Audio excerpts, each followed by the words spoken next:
Hi, welcome back to Community Conversations. I'm Tina Howard. Happy 4th of July, y'all. Today we have a very interesting guest. He's a Hartwell native and he's been all over the place and he's got lots of tales to tell, so this will be a lot of fun. Welcome, Tom Seawright. Thank you. I'm so glad you agreed to come on. Well, it's my pleasure.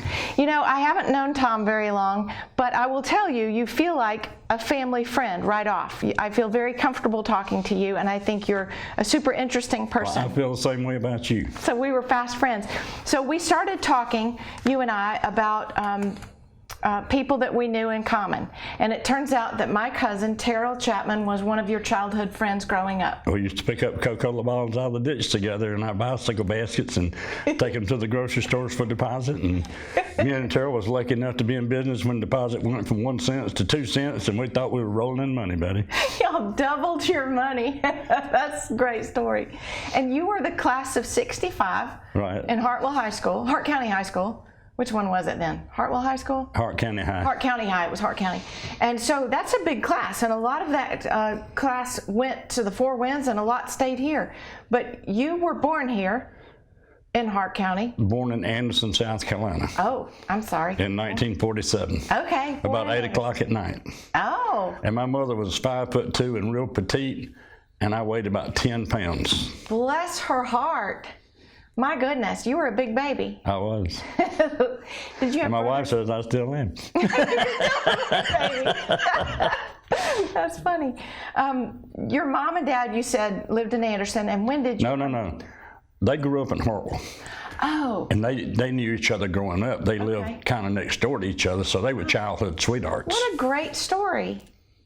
So they got married right when Daddy went in the Navy in World War II, you know, after Pearl Harbor.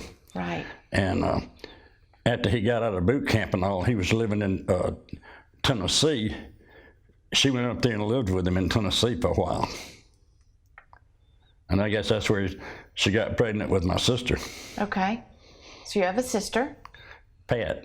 Who is older. Pat is older. Pat is Pat Moorhead. Pat Moorhead, okay. And her husband was Billy Moorhead. You know, they ran the Pacer and everything. Of course, yes.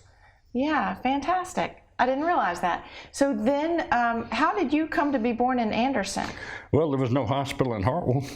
You're either born at your house or you're born in Anderson, South Carolina Hospital. You're exactly right. Just about everybody in Hartwell was probably born in that time period, was born in the Anderson County Hospital. You're right about that. I never really thought about that. But your parents lived in Hartwell. My dad didn't have a car then. He had to hitchhike over to Anderson.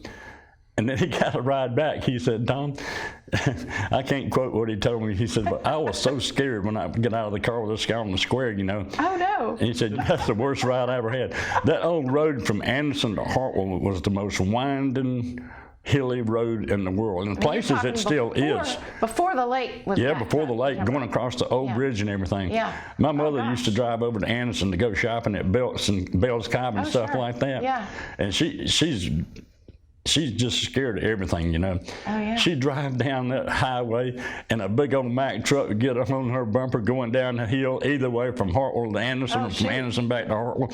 And she's just panic stricken. That guy's back there blowing the horn, you know, like, you know, lady, you got to move on. I got to have enough speed to get up the other side of that hill, right. You know. Yeah, and he did. Oh, bless her. She'd be a nervous wreck by the time we got to where we were going. That's awful. That's horrible to think about your poor little petite mom trying to drive those roads. Well, we had an old 51 Chevrolet, and those old Chevrolets, if you push the gear down like this, it would jam.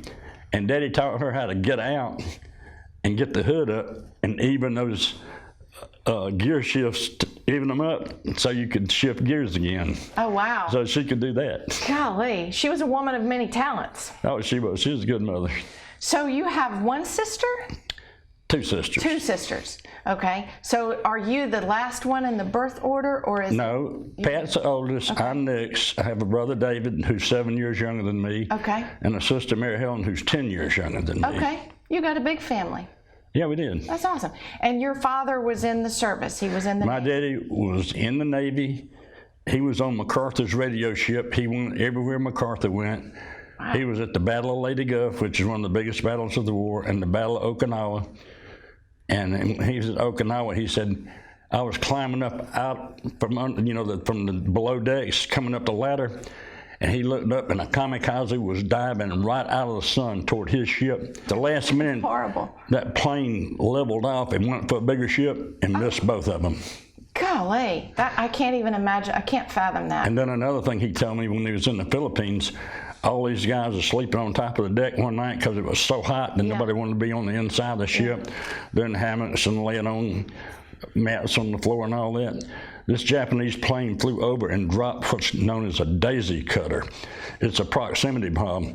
When it gets about 10 feet off the deck, it explodes. Oh, gosh. And it cut all those guys to pieces. And my daddy was a corpsman, you know, which is in the Army, they'd call him a medic. Okay. But he was like a doctor, you know. Oh, goodness. So they put him over the side in a small boat and sent him over to that ship. Oh, bless And he said, Tom, when I climbed over the side, he said, all I could see was arms and legs and heads. Oh, and he said, all I could do was go over here and help the ones I thought I could help.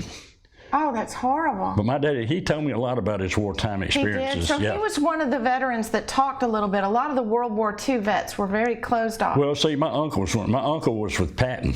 Oh, wow. And he went across Africa, France, and Germany with Patton. Wow. See, he was in tanks, and tanks, American tanks, they called them Ronson lighters. Because Patton told them for the war, you need to switch over to diesel. And they didn't do it. Patton was a smart man.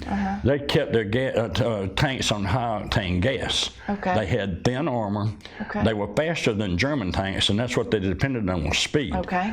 But German tanks were much heavier armored, had much bigger guns, and when they hit an American tank, boom, they were just gone. So there's no telling how many of his friends he saw climbing out of tanks, burning to death, and all that kind of stuff. Yeah. So when he came back, he sat my grandmother and granddaddy down at the table. He said, y'all can ask me anything you want to about the last 3 years, then we ain't never going to talk about it again. He never mentioned to me he was Patton or anything else. I had to find that out from my daddy. Wow. Now, this was your father's brother? No, this is my mother's brother. Yeah. So you had military on both sides, your mother's family and your father? Well, yeah, my granddaddy was he's in the Army in World War I. Really? You come from a long line. And my daddy's uncle was a doughboy, but he was one of those, Uncle Ryan, he was in the trenches in World War I. Oh, wow. And he couldn't hear. And he sang off key. You know, I used to go to Coatesbury Church. Uncle Ryan be singing just as loud as he could. You could hear him all over the church singing off key. I love it. And he would see me on the street. He said, "Hey, Tommy, come here," and he'd give me some money to go buy an ice cream or something like that. You know. So cool. And they ran C. Wright's Jewelry Store, which Uncle Gus, he went to Clarksville to learn how to repair watches. Oh, wow. And he started out in a little hole-in-the-wall place over there on South Forest Avenue. So that was your Uncle Gus? Gus was my cousin. Oh, cousin. Gus's daddy was the one you... Uncle Ryan was Daddy's uncle. Yeah. And they went through the tornado in World War II. Yes, I know. In 1944, where Uncle Ryan's wife got killed and Gus got crippled. Oh, goodness. And then they ran the jewelry shop for years. They started off in a little hole-in-the-wall place, and they finally moved up to where Tina's place is now. Yes. And they just kept on and enlarging it and doing more and more, taking in china and silverware and all kind of stuff. Yeah, I remember. But Uncle Ryan had to look after Uncle Gus. I mean, I had to look after Gus. You had to bathe him, feed him, and everything, you know. Sure. I recall he was in a wheelchair, but I'll tell you, he could do anything with that jewelry. He had that big spyglass. Oh, yeah. He could do anything. He fixed a lot of watches for me. Gosh, I know. He could do anything. Well, that is interesting. My dad was in World War II, and he had finished boot camp and was waiting to ship out, and saw in the San Francisco Chronicle the story about the Hart County tornado. See, I was going to bring it, but I couldn't get to it. I have got the front page of the Atlanta Constitution on the glass. Wow. I'll show it to you someday. I'll bring it by the church or something. But it has all the war news on it. Gosh. And it's got the whole story of the Hartwell tornado. Wow. And it's got all the names listed by communities and all. Oh, wow. Well, you know, that tornado was national news, and you know, it was devastating. To leave and seeing that happened back home and not having any immediate way to contact people, that was just so frightening for him. My Aunt Marie, she was in a house that went through the Liberty Hill area, you know. and it destroyed the house on one side of her and destroyed the house on the other side of her, and it jumped over their house. Wow. But you let it thunder and lightning, and she'd be at my grandmother's house, she would go nuts. Oh, my grandmother had to calm her down. Oh, I bet. Golly, you never get over A stuff. lot of those people built storm cellars after that. You go through that area, and you'll see a lot of storm cellars over there. Wow. That's amazing. So when you were growing up, you had lots of cousins, you had lots of friends. It sounds like you grew up with a lot of people and you went all the way through school with people. And when you were in high school, did they have ROTC then in high school? No. Okay. But you knew a lot about World War II because From of my your dad daddy, and yeah. your uncle. And so you knew probably a lot about tanks, and you knew a lot about guns, and you knew a lot about military strategy just from him talking. Right, because I read books too. Yeah, yeah. Did you have any favorite authors?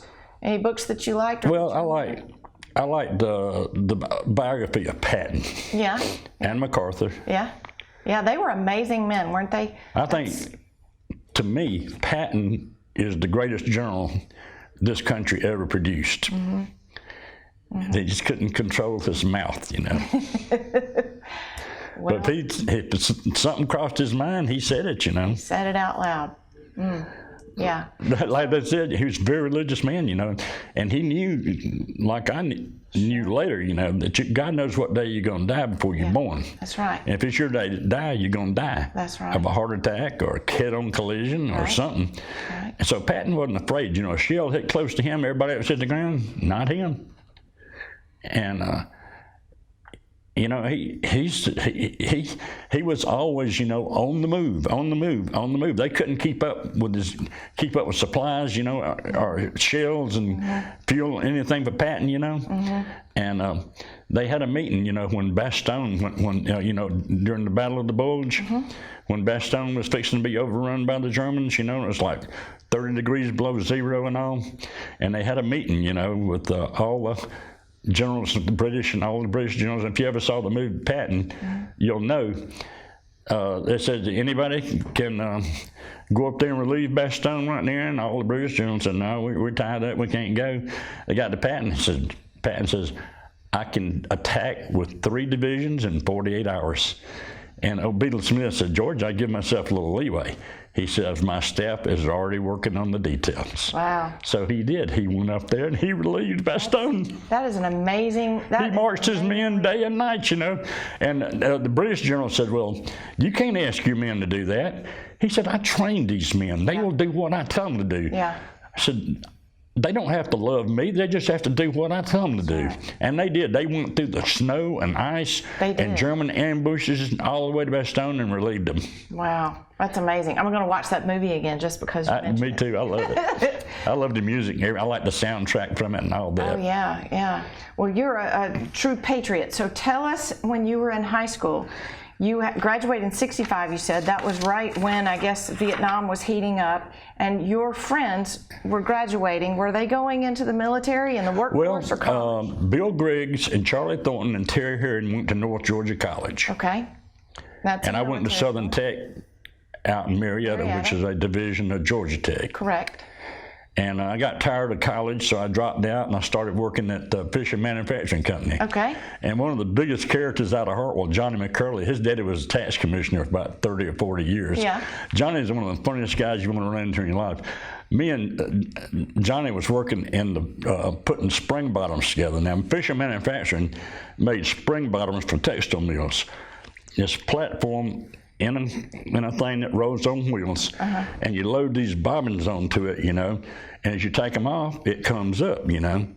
And so these people in textile mills always got, you know, bobbins to work with. And we're just laughing and cutting up and carrying on all the time, you know, and go to the bathroom on breaks, you know, and blow that black stuff out of our nose, you know. Gosh. I mean, we're just sucking it up, you know.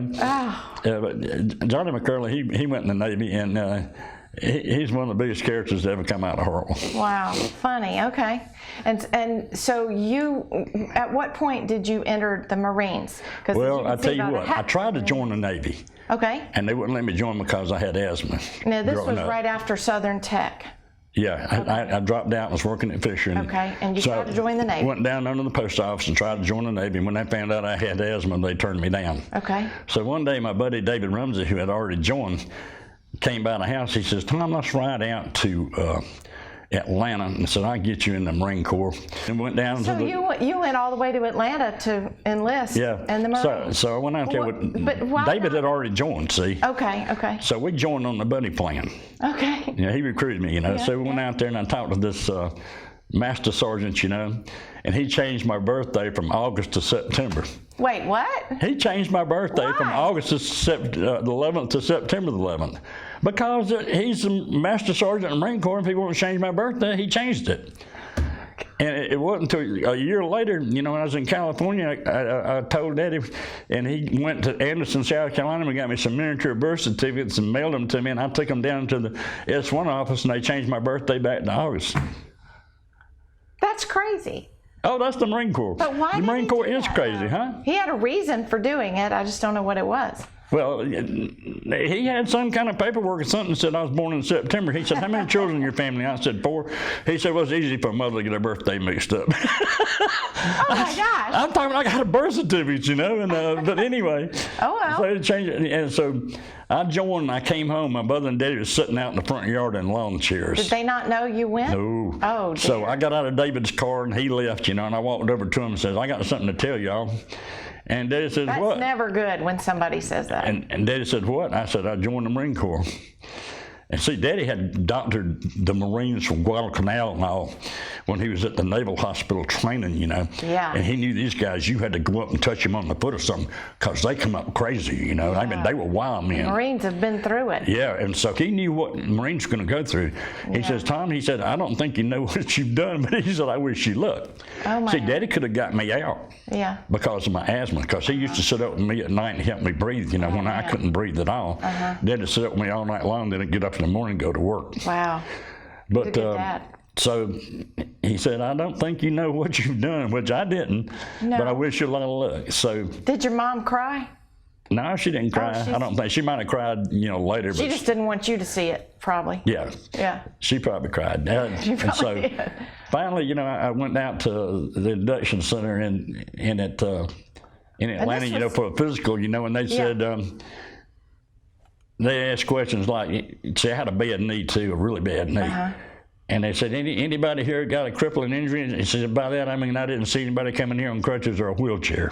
Okay. They were taking almost anybody they could get in I imagine. 1966. Because I was going to say this was 66 or 67. Because there's so many Marines an Army team getting killed in Vietnam. And they were doubling the servicemen every year, it seemed like. And the Marine Corps even drafted some people during Vietnam, which is wow. very unusual. Yeah. And so I went out there, and I lied on all the forms, and I got into the Marine Corps. And then there was You went through boot camp first? Huh? Did you go to boot camp? I went down to Paris Island, of course. Okay. And so I got on the bus in Atlanta. Okay. And it's about a 16-hour bus ride down to Paris Island. I was a nervous wreck all the way down there. I mean, just a total nervous wreck. Well, David already told me to get my hair cut short and all that, and not take any pictures with me, anything like that, So I finally got down there. Oh, it's so humid, on that bus. It's 99 degrees at midnight. They always make the buses get there at midnight. And so that they can just put terror in you, Yeah. This drill instructor jumped on the bus and started screaming and throwing people off the bus, and everything, scared to death. And you go out there and you stand on these yellow footprints, and he's screaming that you better be at the position of attention and all this, And they march you into this receiving room where they have big, long tables. And they tell you to take everything out of your pockets. And I was getting the stuff out of my pocket so fast, I almost ripped one of my fingernails off. Oh, gosh. Then they let you go They would upstairs. say They let you go anything. upstairs and get in the bed for about long enough to get to sleep. And then they come through there turning over racks for people in them and knocking trash cans down the aisles, and screaming at people and slapping people around. See, in 1966, evidently the commandant of the Marine Corps, talking to the Marines who went over there in 1965, knew how bad Vietnam was going to be. So he gave the drill instructors and the troop handlers at Camp Lejeune, where you go for infantry training, the green light to do anything they wanted to you they could physically to make you assault mean you. Yeah. and as tough as they could get you so you might have a chance to survive. Wow. So you see that now? You see that as they were preparing you? They weren't just being abusive because they... Well, when I look back on it, I saw it, and I I talked to my buddy Terrell. Yeah. Terrell, I told you, he went through an ambush Yeah. in 1967 where they had 80 guys killed in 20 seconds. And Terrell's one of 11 survivors. You can Google The Walking Dead, and you see who the 9th Marines were. Now, Terrell was a man above me. I tell you, he was a machine gunner, and the first 2 targets is the radio operator and the machine gunner. Wow. That's how he got wounded 3 times. Yeah. And they gave him a chance to come back to the States, and he wouldn't take it. He said, I want to go back to 1-9, you know. Wow. So, getting back to boot camp, you know, in 1966, they could knock you down, stand on you, spit on you, call you Say every name in the book. anything, yeah. They can't do none of that now. No, I know. And some branches, all branches of service have a card, you know, and if you think you're getting too much pressure, you can hold up the card and the troop handler has to back off, you know. But, You you know, wouldn't dare do it. I didn't go to the bathroom for a week at Paris Island. I was so scared. Jeez. I bet that's the truth. It is. I mean, I don't was even know how you constipated could for a week, you know, I tell you. And I tell you what, they could just do anything they wanted to you, you know. Did you ever think, what have I done? I want to go back home? No, I tell you what I do. Sometimes I wake up at 2 o'clock in the morning, because what they do is brainwash you. Okay. No joke. They brainwash you. Okay. The thing in the Marine Corps is discipline, discipline, discipline. Yes. They want you to never not follow an order from an NCO or an officer. Right. Whatever you're told to do, you're going to do it. You don't see. That's the difference between the Marine Corps and other branches of the service. They teach you to react and not think. If you think, you're dead. And see, I asked Terrell one time. I said, Terrell, when you're going through a rice paddy or something like that, and it's just dead quiet and all, you know all hell's fixing to break loose, and all of a sudden it does, and you got mortar shells landing around you and artillery shells, AK-47 fire, hand grenades, everything you can think of, mortars, you know. I said, how do you keep your wits and return fire? He said, Tom, I can only tell you one thing. It's the training. And that's it. You know, people that think are dead. People that react live. And you I used to react, haul a lot of bodies out of the DMZ and all on C-130s, you know. And I'm morbid, you know. I go around and look at the body tags and all, and most of them were privates and PSCs and second lieutenants. Of course, yeah. People that never were in country long enough to learn how to survive. Right. Oh, goodness. And so you went from boot camp. When did you get shipped over? You were still in 66. I was a ham operator growing up. Okay. So I knew Morse code real well. And one of the tests they give you during what they call 0 week is Morse code. Yeah. And I aced it, you know. So they made me an airborne radio operator and loadmaster. So I went to loadmaster school and radio school at Cherry Point, North Carolina. Okay. And you know, the instructor would send a message like, take a break, and I'd get up and walk out of the room. Everybody else still sitting at the table typing. And we had this old instructor, and he was old as hell and crazy as hell, you know. And he said his wife made him so mad one day. She said I was chewing nails and spitting the rust off of them. That's funny. I love that. So you had a specific task. By the time you were shipped over, you had a task of transporting or translating Morse code? Mainly a loadmaster in Vietnam. Loadmaster. I'd punch out flares at night for troops in contact. Okay. Punch out flares at night for troops? Yeah, 3 million candle power flares. Okay. They're this big around and this long, and they weigh about 30 pounds apiece. Okay. And they go down they explode and blow off the metal canister, and then a fuse deploys the parachute, and then the magnesium gets lit, and they float down to the ground and just light the place up like daylight. You know, we fly over some grunts on the ground and say, hey, we need some help quick. So they're all in our position. We can hear them, but we can't see them. So we take care of that. Okay. So our navigator is the one that worked out the coordinates and everything. Okay. And we drop a string of flares, you know, and pull out of a turn. We look back. We just see trace of fire going everywhere, you know, and the ground's lit up like daylight, you know. And we come back around and say, thank you, thank you. Said we killed every one of them, you know. Because they couldn't, it was so dark and they couldn't see. Yeah. That is an amazing story. So you were a load operator, so you were able to do that. And so you were airborne. And we also refueled Navy and Marine jets. You know, we'd go out over the battlefield.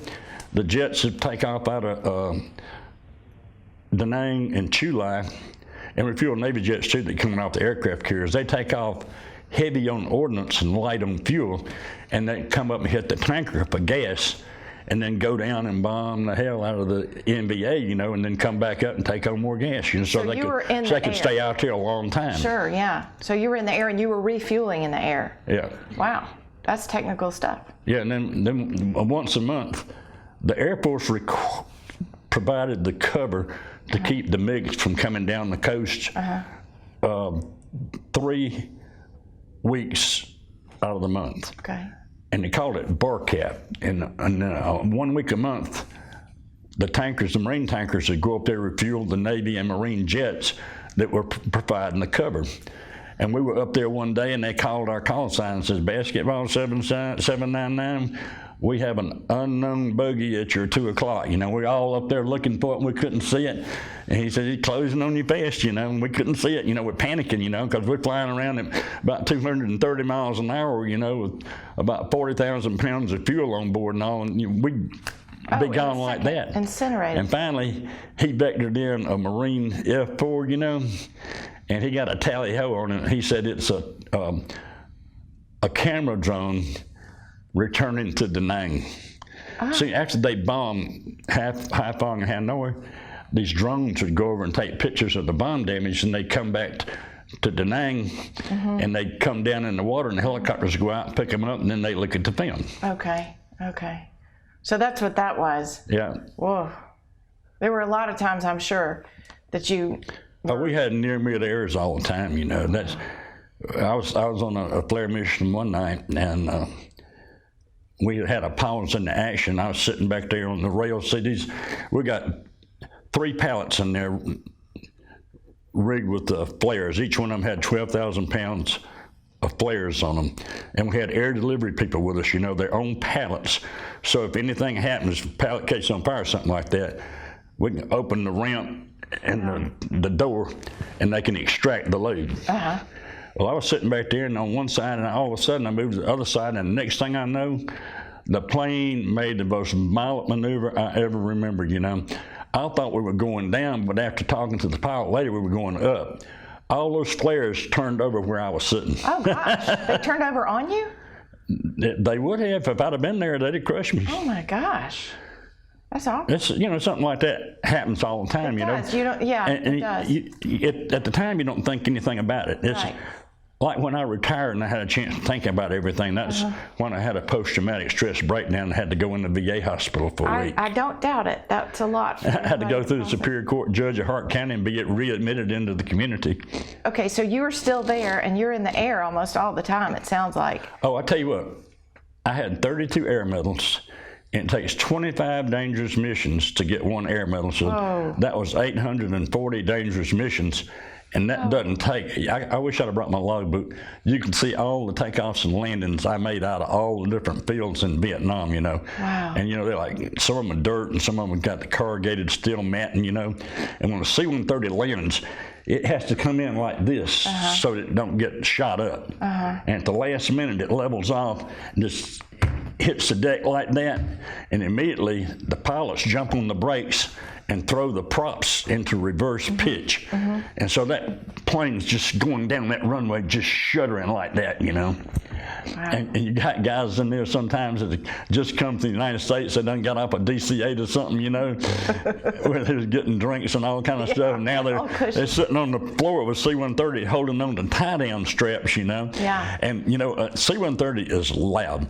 When the flaps go out and when the landing gear goes down and stuff like that, they think the plane is crashing, you know. Oh, wow, it's just deafening. So, you know, some of them throw up and all kind of stuff, you know. Wow. You have to clean it up, you know. Yeah. And then I'm standing back there, you know, and I open the door and the ramp, you know, and get everybody off of there, you know, and then maybe we're going to haul cargo back to Da Nang, you know, and I have to go out there and pick up a box and estimate the weight and everything, because you can only be so many pounds taken off and landed. All our planes were from 1957. All had cracks in the wings, so the engineers determined that we couldn't weigh any more than 118,000 pounds on landing, or the wings might come off the plane. Oh, wow! So weight and balance was real critical. So that was up to you to figure out how much. Yeah, and so we left Da Nang one time, and I had this pilot named Hofheinz. He liked me, but he was real hot, and he was German, you know, and he could get hot in that flash, you know. Well, the flight engineer had capped off the main brakes and didn't tell me. So I loaded us to 118,000 pounds. And when we got to Dong Ha, we went right into Tent City, blowing down tents, and all kind of stuff. The plane, just shuddering, trying to get it under control. And when they got it under control and got it back on the runway to the air freight section, Hoffheinz come running back there.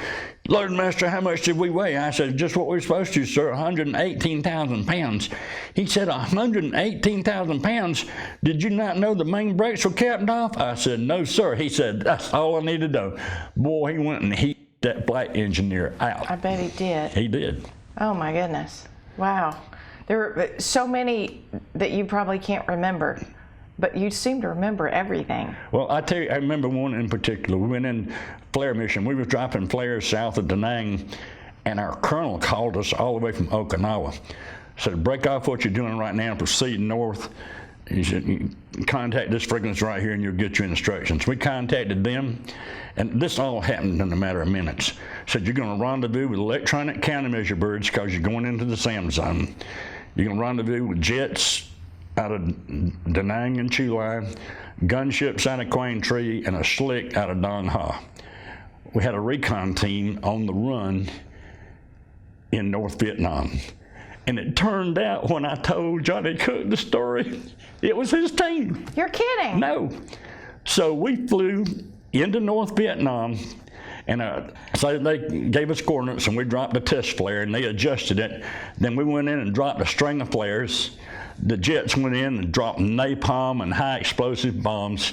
The gunships went in there and shot up the NBA, kept them pinned down. The slick went in there, picked up the recon team, and we all came back across the DMZ. Wow. And it just happened in a matter of minutes, Wow. Some fast-thinking colonel, general, something like that, put that plan together to rescue his men, Sure. And we did. Y'all reacted without even thinking, as you said. Go in, get it done, and back home, back to the... That was so great, though, when I was... See, he's suffering from Agent Orange cancer right now. Now, Johnny was a childhood friend from here? Yeah, well, we went to high school together and everything. Okay. And we graduated together. Isn't that interesting? Of all people that you know somebody there, and he's from here? And I had met him at Dong Ha one day. He was going down to Da Nang with the mail. Uh-huh. I said, Johnny, let me talk to my plane commander. I said, is it okay if I get my friend from back home up here in the cockpit? He said, bring him up here. So I got Johnny up in the cockpit and strapped him in, and he got to ride in the front of the C-130 all the way to Da Nang. That's cool.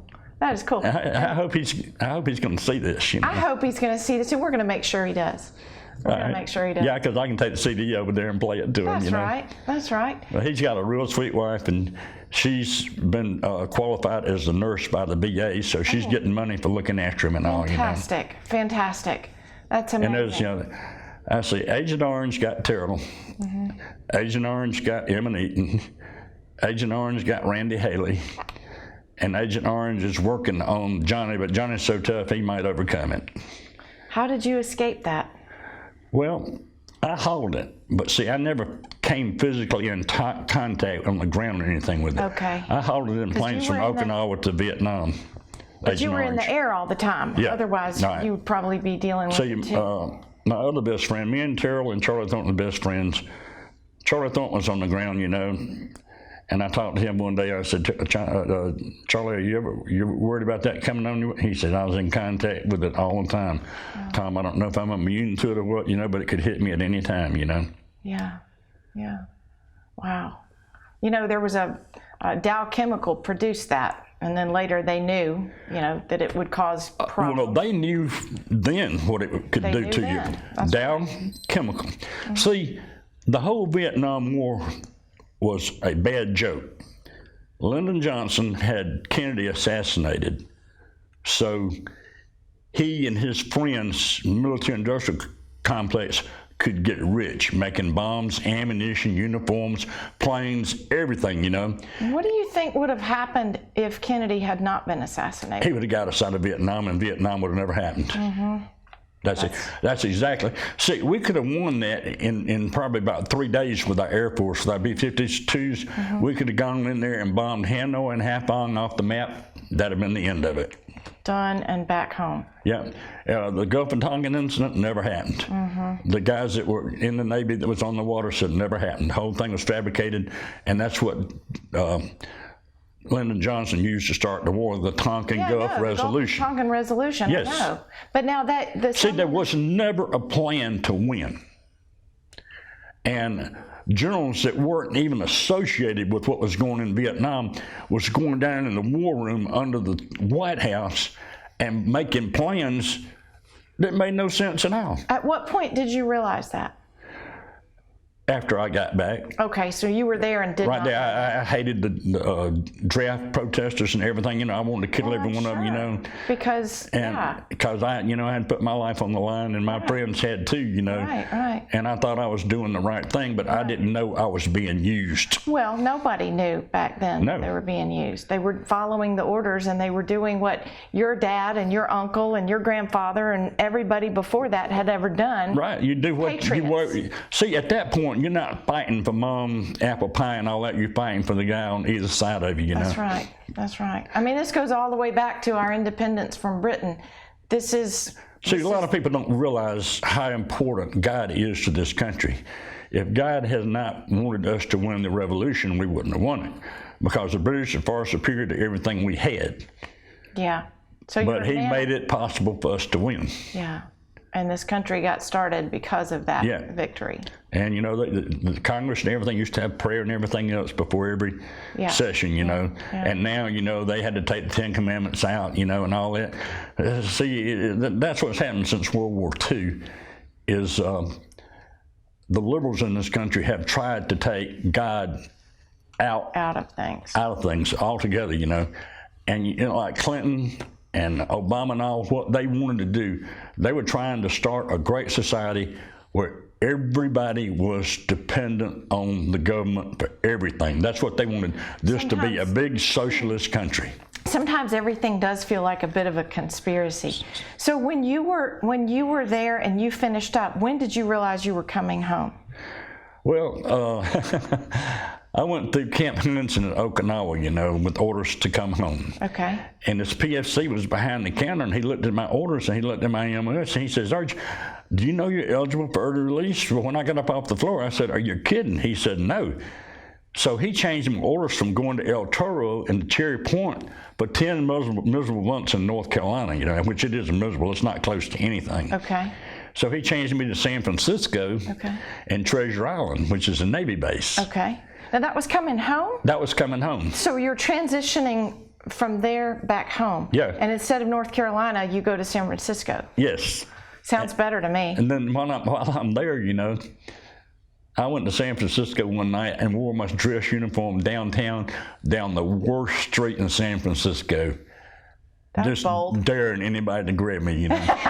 I love that. But wait a minute, before you say that, when you were still in service, did you know at what point you would be eligible to come home?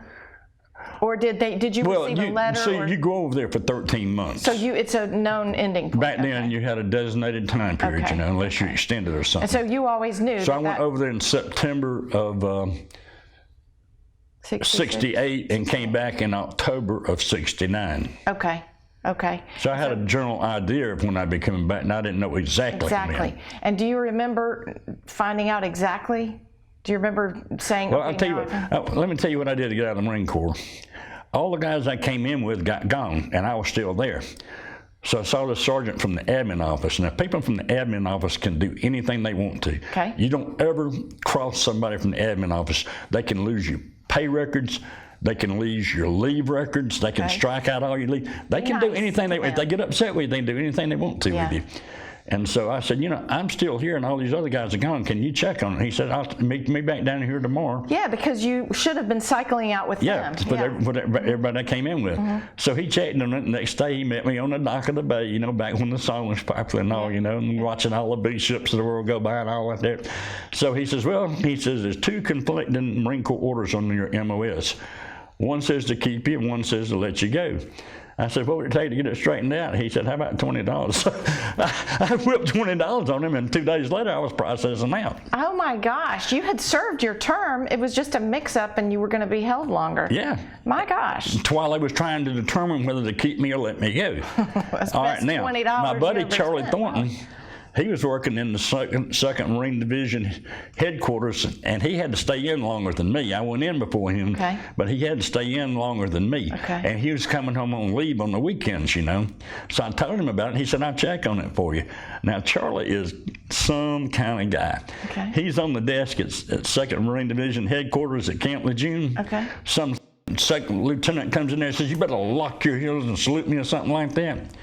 Charlie sends him to the machine gun range to be a range officer for a month or something like that. He said, I sent a couple of guys down to Guantanamo Bay. Oh gosh, I guess it's good to be that. So he high. came home and he said, you know, that's the best $20 you ever spent. He said, the order that was in effect was to keep you. Oh my gosh. So I got out, you know, and I came back home and I wrecked 3 cars right away, DUI, you know, and stayed drunk every night, you know, and just went nuts, you know. Yeah, I bet. I mean, so you come back and you're in San Francisco. How long do you think you were in San Francisco? Is that a long thing or A couple of weeks, I guess. Oh, just a couple of weeks? Uh-huh. Wait, you're supposed to be able to go from shooting flares in the air and seeing people blown up and having that kind of experience to being back in Hartwell working a job in 2 weeks? Yeah, I mean, everybody, that's why what couldn't you do that's that? what everybody went through. They had to adjust to civilian life just like that. And the first thing crazy. they found out, anybody who wasn't a family member or didn't have somebody in the service didn't give a damn about Vietnam. Yeah. If you tried to tell them something about it, they just start talking about something else. So right off the bat, you just shut up. You didn't talk to anybody but another veteran. Wow. That's the only people you talk to. You didn't hear any of the protesting, I guess. You were so busy taking care of what you had to do when you were in Vietnam. You It were took not me a aware. while to figure out, you know, that I'd been had. Yeah. And once I knew I'd been had, you know, Oh, you'd be mad as hell. I was, you know, and I wasn't mad at the protesters anymore or anything like that because I knew they were right to protest the war because the war was wrong. You know, American boys getting killed for nothing, you know. Even Robert McNamara said that, and he wrote a book. He said the policy was wrong, Yep. which is very disheartening after you've given so much of your life. You spent a good time in training for what you were going to be doing, I did. probably as long as you were actually over there. And before I went over there, they sent me to Loadmaster School at Seward Air Force Base in Tennessee. So look at all of this time you spent training to do what you did, and then you were over there this time, and then they throw you back home, slow down through San Francisco, and you're supposed to get on. I'm going to tell you what Terrell told me one night. I was bad-mouthing myself about being in the air wing, that I wish I'd have been a grunt and all, but because of my asthma background, I was afraid I couldn't make it, you know, that I could do more in the air wing, you know. Mm-hmm. He says, Tom, don't you ever badmouth what you did around me again. No. He said, if it wasn't for the air wing, I wouldn't be here. That's right. So I shut up about that. That's right. Well, you had to have somebody. Thank goodness you had your friends back here that you could kind of debrief with and let down in front of. Because as you said, there was nobody else that wanted to talk about it. It's not like you could sit in Sunday school or at work and have a chat. I got a book you might want to read sometime that details the ambush that Terrell's company went through. It's about that thick paperback. It's the goriest book you ever read in your life. If you want to read it, I'll get it to you. But it details exactly what happened to Terrell in July 1967 on the DMZ when they lost to 80 guys in 20 seconds. I think everybody should read it. They had to call in every Marine unit in Vietnam that wasn't in a life or death fight, you know, to go to the DMZ and drive the NVA back into North Vietnam. And the battle lasted a week or two, you know. But Terrell, you know, his captain had to call in like a broken arrow on their position one time. They were being overrun. If you get overrun, if they capture you, they're going to torture the hell out of you, you know. So you're always trying to save your last bullet or grenade or something for yourself so you can kill yourself rather than be captured. So the captain made the decision, you know. He said, if I call in an airstrike on our position, some of my guys will survive. Mm-hmm. and probably kill most of the NBA and all, you know, and that'll be the end of it. So he did. And Terrell said after it was over with, he looked over there and said his captain was sitting over there with one arm blown off, leaning up against a stump with a radio calling in instructions, you know. He said, I got medevac with him. He said, Tom, that's the bravest man I ever knew in my life. Did the man survive to come back, or did his commanding officer survive? Oh, yeah, I'm sure he did. He got medevac with Terrell. He got medevac. So Terrell got wounded too. He said, I was diving for a log, and I said, the last thing I saw was an F4 coming in right at ground level, you know. He said, I got hit in the butt with a piece of shrapnel, you know. So he had to go to Guam for a couple of 2 or 3 weeks to recuperate, and then he came back to 19. Wow. Then he could have gone home, but he didn't. He could have gone home, but he didn't, yeah. And then he was a squad leader, and he said, I did exactly what I told my men not to do. First off, they went back to a position they'd been through the night before, and you're never supposed to do that. And it was booby-trapped, and it's fixing to rain, so he picked up a sandbag to hold down the corner of his poncho that he was putting over his hole for shelter.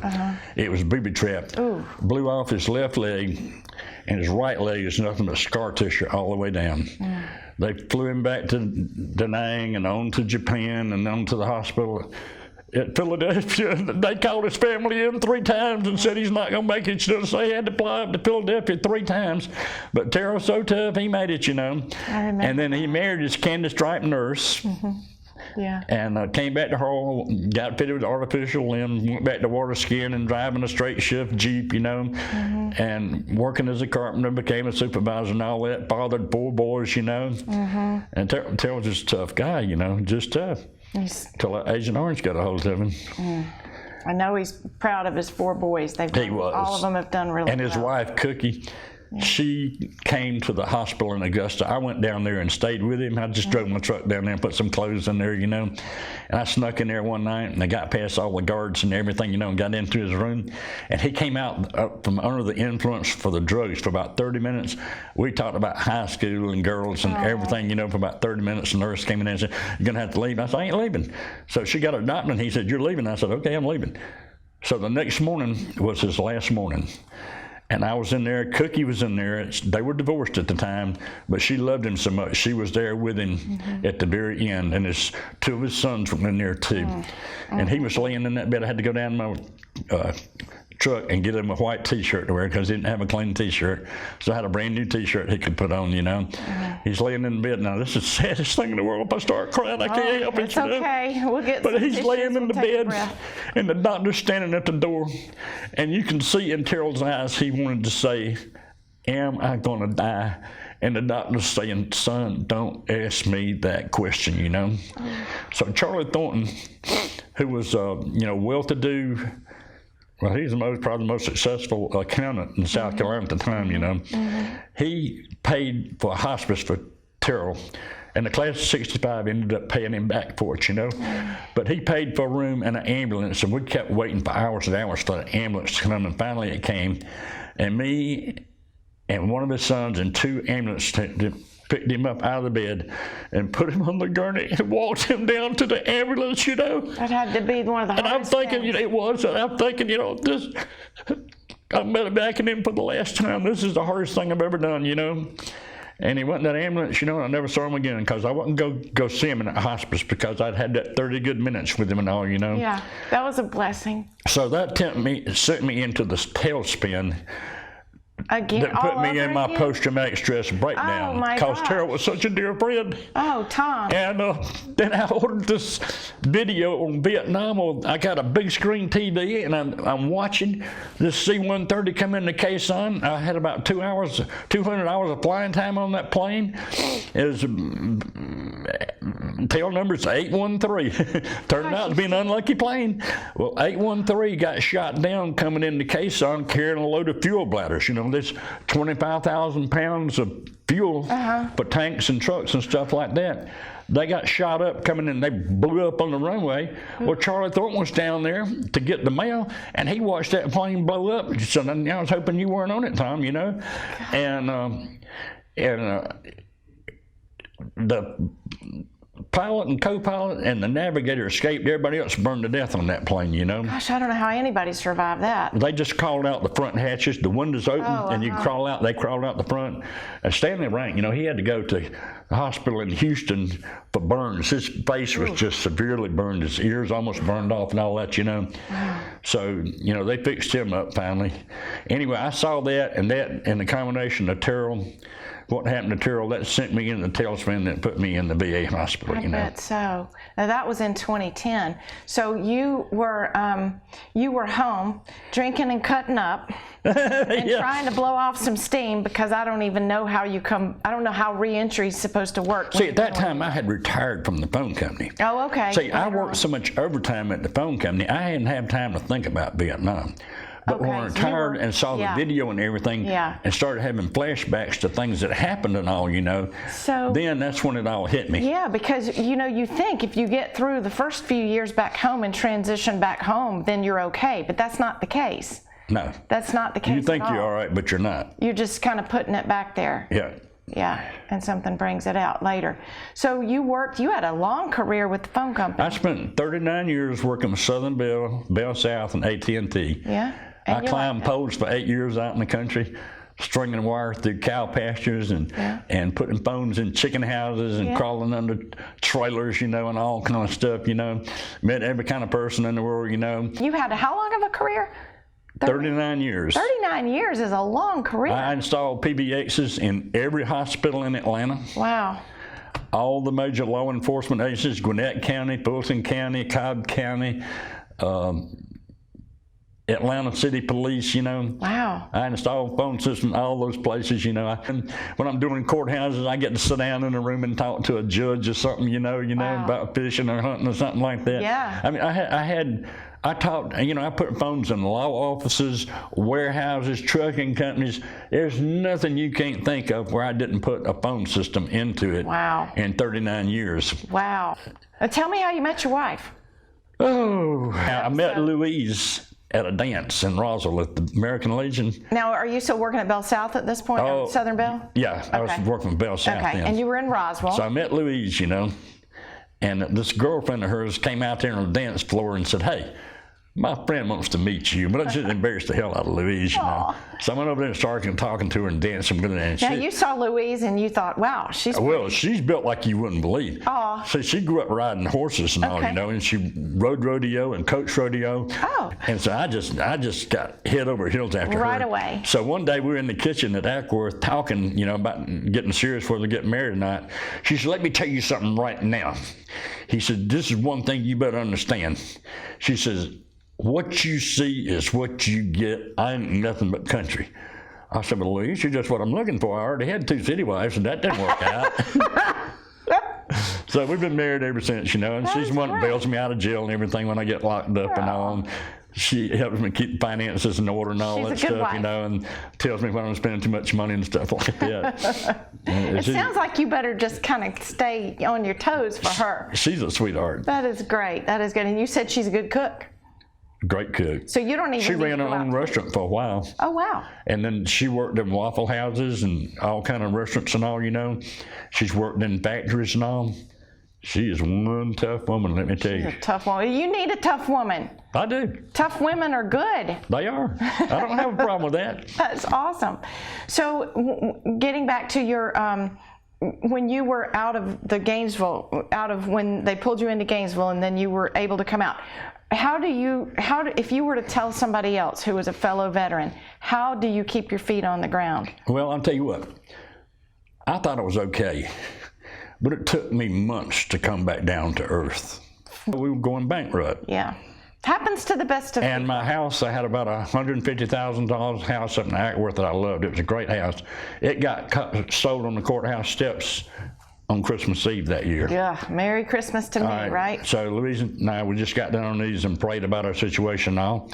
And they say, no, God brought us back up on the mountain. All kinds of things going wrong with you. Yes, everything was going on. Everything, all at one time, which is why you bring up Job, which is interesting. And you just get to the point where you and your wife don't know even what to do. We got down on our knees and prayed. You fall to your knees and you pray. Yes, and that's when I turned my life around right there. Wow. I went back to God, you know. See, my mother had me in Sunday school and church every Sunday. Sure. So it was in my subconscious, You were brought up in the church. Yeah, and it was in my heart and everything, you know. I just went wild for a while, you know. Yeah. And strayed away. Yeah.